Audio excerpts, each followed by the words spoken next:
नमस्कार, मैं हूं सुचिस्मिता और आप देख रहे हैं खबर अब तक। आइए रुक करते हैं सुर्खियों की ओर।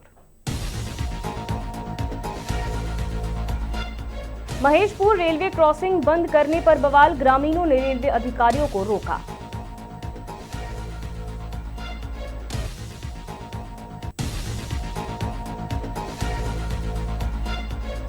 सड़क हादसे में गर्भवती महिला की मौत, 2 घायल, गिरफ्तारी की मांग को लेकर थाने में लगी भीड़।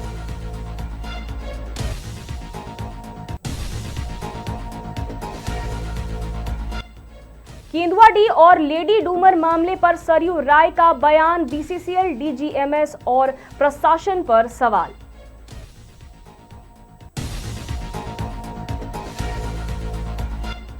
वायरल खबर की सच्चाई, सांसद ने रेल मंत्री से राजधानी एक्सप्रेस को हजारीबाग से चलाने की मांग की।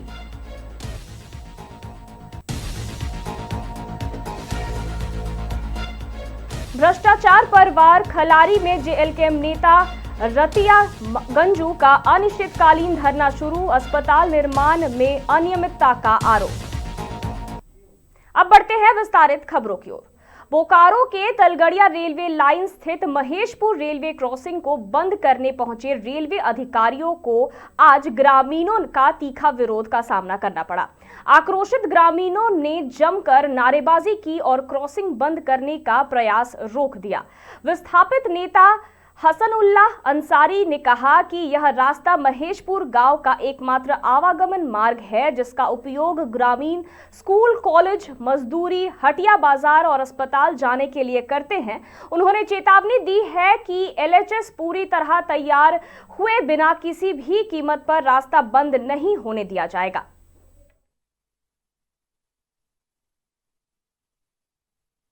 पूछना चाहता हूं कि आपके बगल में एक बॉक्स 3 को बन के तैयार है। हमारा रास्ता अगर अनलीगल है तो मेरा लीगल रास्ता कहां गया? ये गांव पहले है कि पहले लाइन है? ये सर्वे भी हुआ है, ये गांव पूर्वज काल से है। ये लाइन आपका 86-87 में बना है, लेकिन जिस तरह से हमारे पुराना रास्ता को काट कर ये नया रास्ता को आज इन्होंने अनऑथराइज रास्ता, अनलीगल रास्ता बोल रहे हैं, ये कहीं ना कहीं ग्रामीणों के साथ ये दोसारा ओपन हम नहीं लगा रहे हैं। लेकिन जिस तरह से ये एलएचएस को जितना जल्दी पुश कर देता, आज कहीं ना कहीं हम लोग एलएचएस का प्रयोग करते, ये रास्ता को हम छोड़ देने का काम करते। जितना जल्द हो सके इस एलएचएस को पुश करने का काम करे और ये ग्रामीण आज के बाद सारा घर में पैक हो जाएगा, इसका व्यवस्था आप करें, और नहीं तो हम ग्रामीण किसी हद तक। बोकारो के चंद्रपुरा थाना क्षेत्र के जोरुआ मोड़ के पास एक दर्दनाक सड़क दुर्घटना में गर्भवती महिला की मौत हो गई, जबकि 2 अन्य लोग गंभीर रूप से घायल हो गए। बताया जाता है कि कार ने बाइक में जोरदार टक्कर मार दी, जिससे यह हादसा हुआ। बता दें कि बाइक सवार जमाल अपनी मां को इलाज के लिए अस्पताल ले जा रहा था और इसी दौरान हादसा हुआ। गंभीर हालत में बोकारो अस्पताल ले जाने के दौरान रास्ते में ही उसकी मौत हो गई। वहीं घटना से आक्रोशित लोगों ने थाने के पास जुटकर आरोपी की गिरफ्तारी की मांग की है।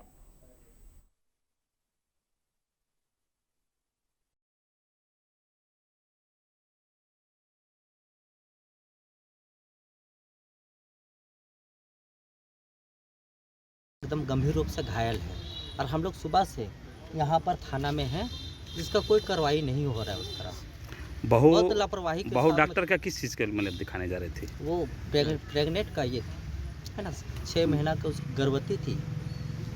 अच्छा, किस जगह में घटना घटी है? ये फाल्कन स्कूल जोरुआ टाड़ के सामने। क्या बोल रहे हैं अभी हम लोग तभी से यही चीज़ को लेकर के बोल रहे हैं कि उसका ऑनर को बुलाइए, उसका ऑनर को बुलाइए। हम लोग खुद नंबर दे रहे हैं उनको, फिर भी बोलता हाँ जाएंगे 5 बजे। वो मेरे सामने में उससे बात किया, उसके ऑनर से बात हुआ कि हम 5 बजे हम हाजिर हो जाएंगे थाना, लेकिन अभी तक कुछ नहीं ये हुआ। अब फिर अभी जा कर के बोलते हैं तो अच्छा ठीक हो जाएगा, मतलब क्या बोले। धनबाद के केंदुआडीह क्षेत्र में लगातार हो रहे गैस रिसाव से स्थानीय लोग दहशत और परेशानी में जीने को मजबूर है, लेकिन अब तक इस गंभीर समस्या का कोई ठोस समाधान सामने नहीं आ पाया है। इसी मुद्दे को लेकर सोमवार को विधायक सरयू राय ने प्रशासन का ध्यान आकृष्ट करने के लिए प्रेस वार्ता रखी।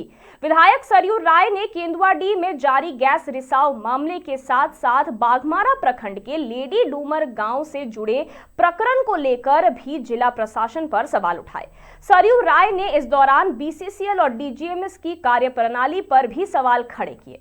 उन्होंने आरोप लगाया कि प्रभावित इलाके में ना तो समय पर ठोस कदम उठाए जा रहे हैं और ना ही जनता को स्पष्ट जानकारी दी जा रही है। वहीं लेडी डूमर गांव के मामले में उन्होंने प्रशासन को कमजोर बताते हुए उसकी कार्यशैली पर भी गंभीर प्रश्न उठाए। आप भी सुनिए सरयू राय ने क्या कुछ कहा।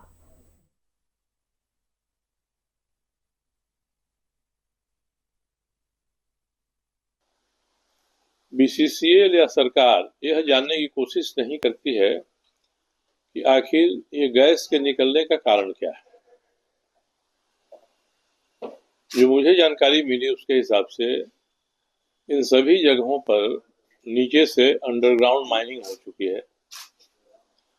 अब अंडरग्राउंड माइनिंग होती है तो बीसीसीएल को माइन क्लोजर प्लान देना पड़ता है, जिसमें डीजीएमएस की भी सहमति रहती है। अब 1914 से अंडरग्राउंड माइनिंग धनबाद जिले में हो रही है और अधिकांश जगहों पर नीचे जहां भूमिगत खनन होना था वो हो चुका है। आप लोग सभी जानते हैं कि भूमिगत खनन होने के बाद जब माइंस क्लोजर करिएगा तो उसमें स्टॉकिंग करना होता है, बालू भर देना होता है। कहीं भी स्टॉकिंग इन्होंने किया नहीं है, केवल उसके मुहाने पर एक दीवार दे दिया है और मान लिया है कि हमने माइन को क्लोज कर दिया। अब माइंस को क्लोज नहीं किया, स्टॉकिंग करके दीवार दे दिया केवल, तो उसमें से गैस तो निकलती है और गैस किसी भी रूप में हवा के ऑक्सीजन के संपर्क में आएगी तो ऑक्सीडेशन होगा, फिर आग लगेगी और जब गैस का दबाव बहुत अधिक हो जाएगा तो धरती को फाड़ के ऊपर निकलेगी। ये सिंपल विषय है जिसको सभी जानते हैं। मुझे कोई हजारीबाग में इन दिनों सोशल मीडिया पर एक पोस्ट काफी तेजी से वायरल हो रही है, जिसमें यह दावा किया जा रहा है कि झारखंड आने वाली राजधानी एक्सप्रेस ट्रेन 4 दिनों तक हजारीबाग टाउन रेलवे स्टेशन होकर गुजरेगी। हालांकि रेलवे मंत्रालय द्वारा ऐसी कोई अधिसूचना जारी नहीं की गई है। इस वायरल खबर की सच्चाई हजारीबाग सांसद मनीष जायसवाल ने बताई है।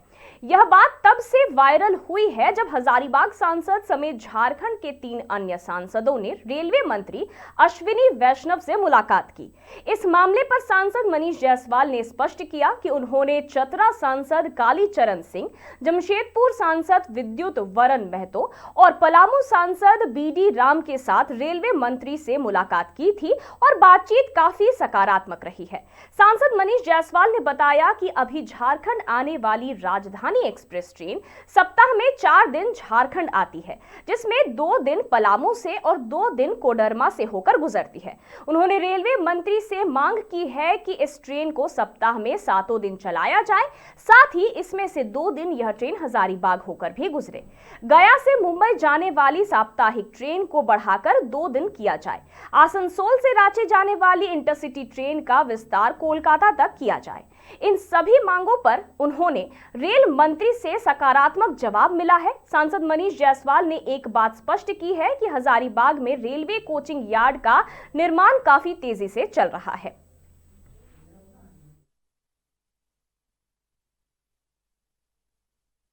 और 2 दिन हजारीबाग होकर के भी चले। साथ साथ हम लोगों ने डिमांड किया कि जो अभी गया से जो ट्रेन जो बॉम्बे जाती है, लोकमान्य तिलक टर्मिनस तक जाती है, वो अभी हफ्ते में 1 बार जाती है, उसको 2 बार किया जाए। और जो इंटरसिटी एक्सप्रेस है जो आसनसोल तक जाता है, उसको बढ़ा करके कलकत्ता तक किया जाए। ये हम लोग का प्रमुख डिमांड था। अन्य डिमांडें भी थी कि कुछ और ट्रेनों को भी चलाया जाए, लेकिन यहाँ का हजारीबाग का सिचुएशन तब सुधरेगा जब यहाँ का कोचिंग डिपो, जो वॉशिंग और मेंटेनेंस का जो पिट होता है, वो जिस दिन बन जाएगा, हजारीबाग से जब ट्रेनें शुरू होंगी या खत्म हो सकेंगी, तब आप मान के चलिए कि हजारीबाग से लंबे डिस्टेंस का ट्रेन हम लोग खुलवाने में सक्षम हो पाएंगे। वर्तमान में हम लोग का प्रयास है कि 2 दिन राजधानी एक्सप्रेस यहाँ से चले दिल्ली के लिए, रांची दिल्ली। जो बॉम्बे का ट्रेन है उसको 2 दिन किया जाए, और जो आसनसोल तक जो जाती है ट्रेन उसको एक्सटेंड करके कलकत्ता तक ले जाया जाए। तो ऐसे कंडीशन में कलकत्ता, पटना, दिल्ली, बम्बई, इतने जगहों का ट्रेन जो है यहाँ से उपलब्ध हो जाएगा। बाकी के लिए हम लोग प्रयत्नशील रहेंगे धीरे धीरे। झारखंड लोकतांत्रिक क्रांतिकारी मोर्चा के जिला संगठन मंत्री रतिया गंजू ने सोमवार से खलारी प्रखंड कार्यालय परिसर में भ्रष्टाचार के विरोध में अनिश्चितकालीन धरना शुरू कर दिया है। रतिया गंजू ने आरोप लगाया है कि प्रखंड क्षेत्र में चल रहे विकास कार्यों में लगातार गंभीर अनियमितताएं बरती जा रही है, जिसे लेकर उन्हें यह आंदोलन करना पड़ रहा है। जेएलकेएम नेता रतिया गंजू का मुख्य आरोप है कि ग्रामीणों के लिए बनाए जा रहे 50 बेड अस्पताल का निर्माण फैक्ट्री से निकली राख के ऊपर किया जा रहा है। उन्होंने इसे भवन की गुणवत्ता और जन सुरक्षा के दृष्टिकोण से अत्यंत चिंताजनक बताया और कहा कि इस तरह की लापरवाही भविष्य में बड़े हादसे को जन्म दे सकती है।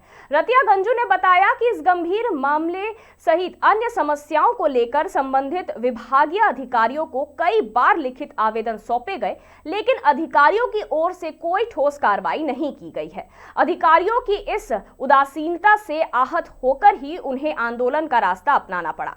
उन्होंने क्षेत्र में अधिकारियों व प्रतिनिधियों से अपील की है कि वे अनियमितताओं में संलिप्त संवेदकों को जिम्मेदार अधिकारियों के विरुद्ध ठोस कार्रवाई सुनिश्चित कराने में सहयोग करें।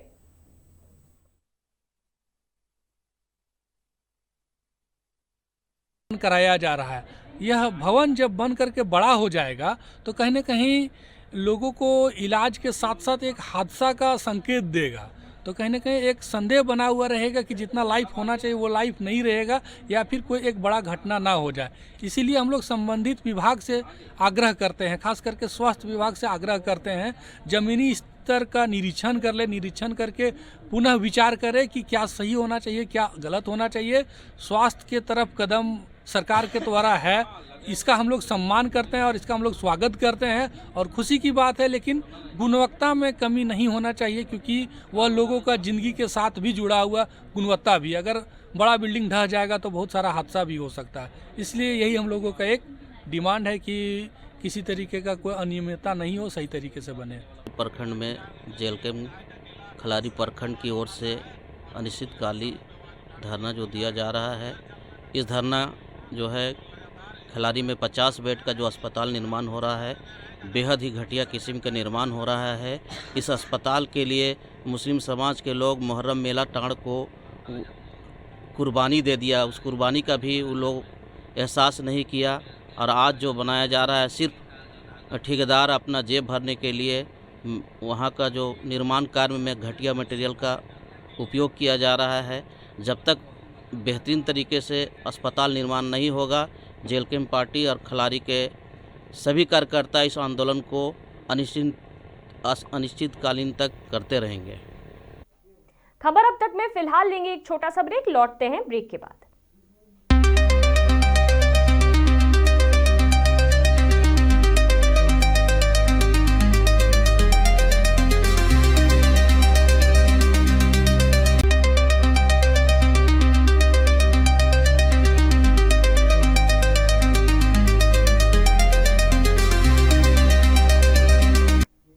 खबर अब तक में ब्रेक के बाद आपका स्वागत है। बढ़ते हैं खबरों की ओर।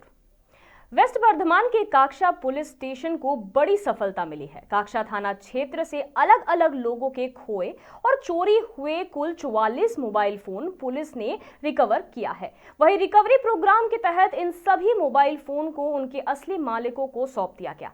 कार्यक्रम में काक्षा पुलिस स्टेशन के आईसी प्रसून खां, अन्य पुलिस अधिकारी और साइबर डिपार्टमेंट के इंचार्ज शुभेंदु हाटी मौजूद रहे।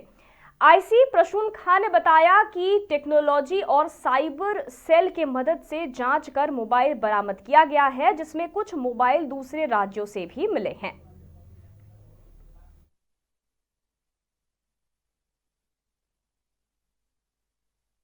বিশ্বকর্মা পুজো 4 দিন পর। আচ্ছা, তারপরে তারপরে ওই যে স্যার এখানে এসে একটু ডায়েরি করলাম, তা স্যাররা বললো আমরা আছি, ঠিক পেয়ে যাবে, আনা হলো। আজকে ফোনটা আমাদের হাতে দিয়ে দিল। এই ফোনটা পেয়ে কেমন লাগছে? খুব ভালো লাগছে, কষ্টের ফোন তো ভালো লাগে। কোনো ভাঙাচোরা বা কিছু হয়নি? না, ভাঙাচোরা এমনি কিছু নাই। কি বলবেন এই যে থানায় তাড়াতাড়ি করে উদ্ধার করে দিল? কি বলবো, স্যার দিকে ধন্যবাদ জানাবো, অনেক অসংখ্য। Information has been forwarded two Kaksa police station. তারপরের দিনে আমাকে ফোন করে জানানো হয় আপনার ফোন পাওয়া গেছে বিহার থেকে। আচ্ছা, এবার আমি ভাবতেই পারিনি যে আমার পানাগড়ে হারিয়ে ফোন বিহার চলে গেছে, but thanks to Kaksa police, thanks to শুভেন্দুবাবু অ্যান্ড টিম, যে সাইবার ক্রাইম যে কীভাবে কাজ করে, ফ্রুটফুলনেস কীভাবে হয় সেটা যে ওনারা দেখাচ্ছেন। মানে আপনারা সন্তুষ্ট? Excessive satisfied, thank you. কি বলবেন এই থানাকে, কি বলবেন? থানাকে একটাই কথা বলবো যে অনেকেই অনেক রকম বলে যে না এই হয় না, রিকভারি হয় না। যদি একদম প্রসেস ওয়াইজ স্টেপ ফলো করা হয়, আজকালকার দিনেও ফোন পাওয়া যায়। আপনাদের জাস্ট জাগরুক হতে হবে, জানতে হবে যে কিভাবে করতে হয়। থানার কাছে এসে জিনিসটা সঙ্গে সঙ্গে জানাতে হবে। এদিক ওদিক এর কাছে ওর কাছে না গিয়ে সোজা থানায় আসুন, থানায় এসে পুরো জিনিসটা বলুন। ওনারা সব সময় সহযোগিতা করেন। এরকম নয় যে কেউ অনেকে ভয়ে আসে না, কিচ্ছু না, ওনারা খুব ভালোভাবে সহযোগিতা করেন। আসুন, কারুর প্রবলেম হলে ওনারা সব সময় সাহায্য করবেন। ওগুলো রিকভারি করা যায়, আমরা রিটার্ন দেওয়ার একটা প্রসেস আমরা করি, প্রতি মাসেই আমরা করার চেষ্টা করি। লাস্ট আমরা দুর্গা পুজোর সময় করেছিলাম, তারপরে এবার আজকে আমরা এটা করলাম। আজকে আমরা 44টা মোবাইল যাদের মিসিং হয়েছিল তাদেরকে রিটার্ন করলাম। আমরা লাস্ট এই 1 বছরে প্রায় 150-র উপরে মোবাইল রিকভারি করে আমরা ফেরত দিয়েছি। সব মোবাইলগুলো কি অক্ষত রয়েছে? সব মোবাইল ঠিকঠাক আছে, অক্ষত আছে। আচ্ছা। देवघर के मनिकपुर पंचायत में सोमवार को धान अधिप्रति केंद्र का शुभ उद्घाटन किया गया।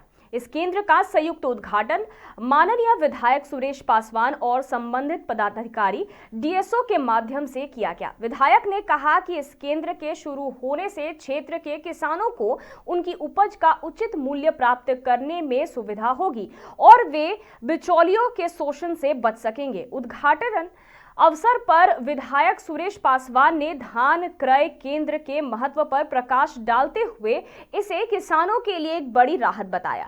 डीएसओ ने धान अधिप्रति केंद्र की कार्यप्रणाली की जानकारी दी। उन्होंने बताया कि सरकार द्वारा निर्धारित मानकों के अनुसार किसानों से धान की खरीद की जाएगी। उन्होंने किसानों से अपील की है कि वे अपने आवश्यक कागजात के साथ केंद्र पर आकर धान बिक्री का लाभ उठाएं। इस उद्घाटन समारोह में स्थानीय जनप्रतिनिधि, प्रशासनिक अधिकारी, किसान एवं ग्रामीण बड़ी संख्या में मौजूद रहे। यह केंद्र किसानों के कल्याण की दिशा में एक सकारात्मक कदम है।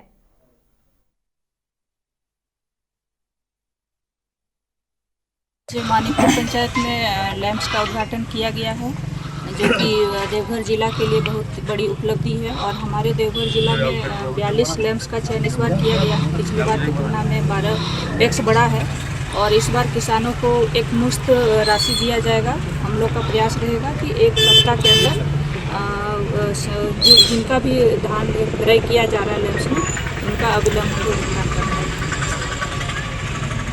पर सही जो है किसानों को आज राहत मिलने वाला है।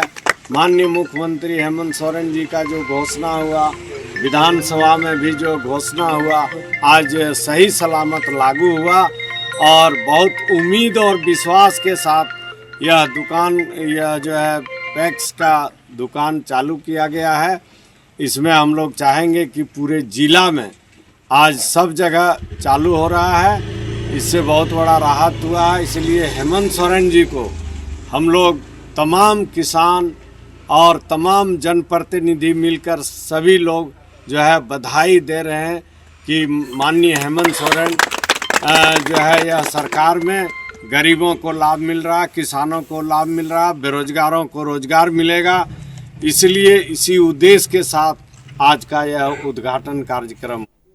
धनबाद के निरसा विधानसभा क्षेत्र अंतर्गत ग्यारकुंड स्थित भाजपा कार्यालय परिसर में सोमवार की सुबह एक सम्मान समारोह का आयोजन किया गया। यह समारोह निरसा विधानसभा के नवनियुक्त मंडल अध्यक्षता प्रतिनिधियों और सक्रिय सदस्यों के सम्मान में रखा गया था। इनमें पार्टी के वरिष्ठ नेताओं और कार्यकर्ताओं को भेंट कर सम्मानित किया गया और उनके महत्व पर प्रकाश डाला गया। इस सम्मान समारोह में मुख्य रूप से ग्रामीण जिला अध्यक्ष घनश्याम ग्रोवर, पूर्व विधायक अपर्णा सेनगुप्ता, जिला उपाध्यक्ष मोहन कुंभकार सहित कई अन्य वरिष्ठ नेता उपस्थित रहे। इन सभी पदाधिकारियों ने सभी मंडल अध्यक्षों एवं प्रतिनिधियों को अंग वस्त्र भेंट कर सम्मानित किया। इस अवसर पर सभी वक्ताओं ने एक मत होकर कहा कि निचले स्तर के कार्यकर्ताओं की किसी पार्टी की रीढ़ होती है, वे ही पार्टी को उच्च स्तर तक पहुंचाने के लिए हमेशा प्रयासरत रहते हैं। नेताओं ने कहा कि आज हम मंडल अध्यक्षों के साथ साथ उन कार्यकर्ताओं को भी सम्मानित कर रहे हैं जिनके बल पर पार्टी शिखर पर परचम फहरा रही है।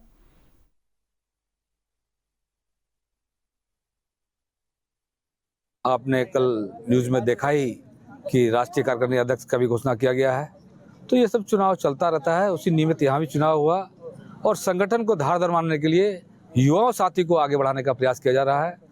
यंग बैच को ज़्यादा प्राथमिकता दे रही है हमारी पार्टी, और किस तरह युवा साथी को आगे बढ़ाया जाए, उनको आगे आगे पद पर दिया जाए, और जो हमारे वरिष्ठ कार्यकर्ता है उनके सहयोग से, उनके सलाह से पार्टी को और ऊंचाई पर ले जाने का प्रयास किया जा रहा है। यही निमित्त आज हम लोग यहाँ पर बैठे थे और सबका सेक्रेटरी जो बने हैं, जो प्रतिनिधि बने हैं, मंडल बने हैं, उनका स्वागत किया गया। और इस कार्यक्रम में जिला लेवल से भी सभी अधिकारी पहुंचे हुए हैं। हमारे निशा की पूर्व विधायिका अपर्णा सेनगुप्ता जी भी हैं, और हमारे क्षेत्र के चिरकुंडा नगर परिषद के अध्यक्ष उपाध्यक्ष दोनों पहुंचे हुए हैं।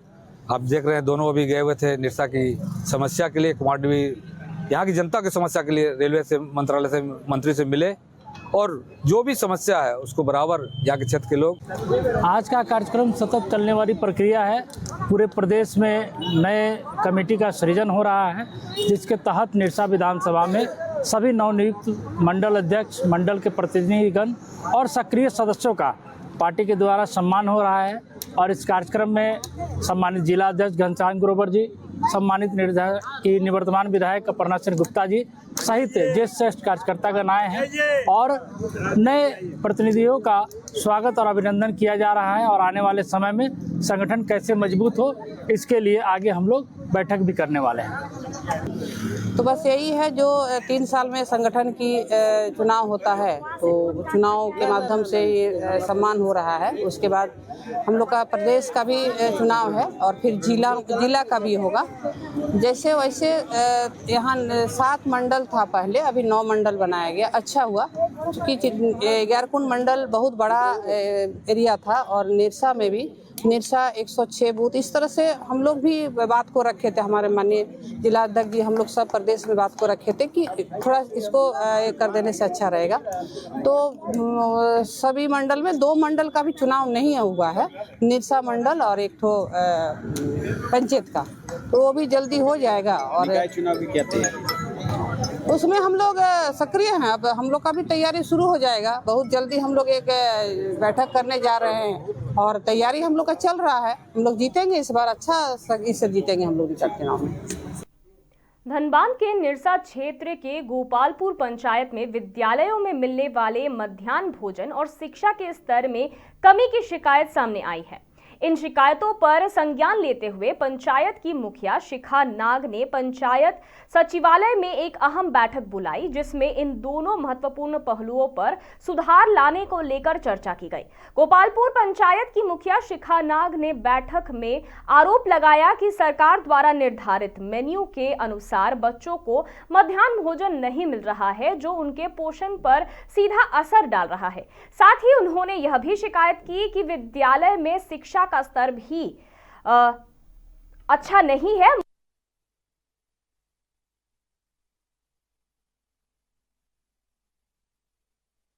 गोपालपुर पंचायत में सचिवालय में बैठक रखा गया है।